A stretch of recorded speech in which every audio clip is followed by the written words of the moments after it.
Gawa tayo ng pamaypay or maruya. Ayan, oh. May tagahiwa ako. Assistant kasi nagluluto pa ako ng iba. Pinapaprepare ko lang para mamaya may snack.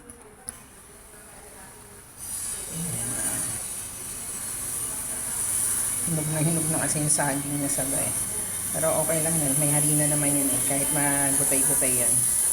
Magagawa ng paraan yan.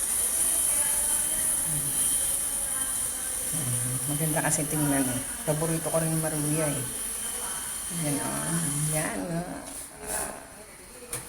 Yung maruya. Bali ang ginawa natin, iniwan natin yung saba. Ilulubog natin dito sa rice flour and all-purpose flour na mixture na may konting salt. At saka nilagyan ko ng banana essence. Yan. Ipiprito na natin. Yan. Ganda na itsura. Pag maganda ang pagkakahiwa ng ating saba. Matamis na to kaya hindi ako naglalagay ng asukal. Asin ang nilagay ko. Ayan. Oh.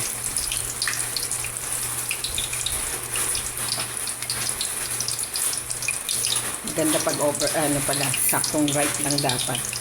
Pero dahil overripe na nga ito, gawin natin. Check na natin.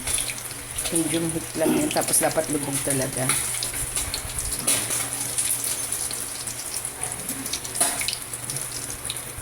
Ayan. Pwede na natin siguro baliktarin yan. Ayan. Ganda. Ayan. Nakakadagdag din na may banana essence. Mabango yung ating maruya. Ayan. Bali yung aking mixture pala niyan, meron niya rice flour, all-purpose flour, saka isang egg, tapos cold water. Ayan ang ginamit ko. Pa ako ng ilang saging pa. Kasi meron pa akong harina. Yung flour mixture natin, yung rice flour and all-purpose flour na may egg. Tapos may banana essence. Yan. Ito na yung next batch.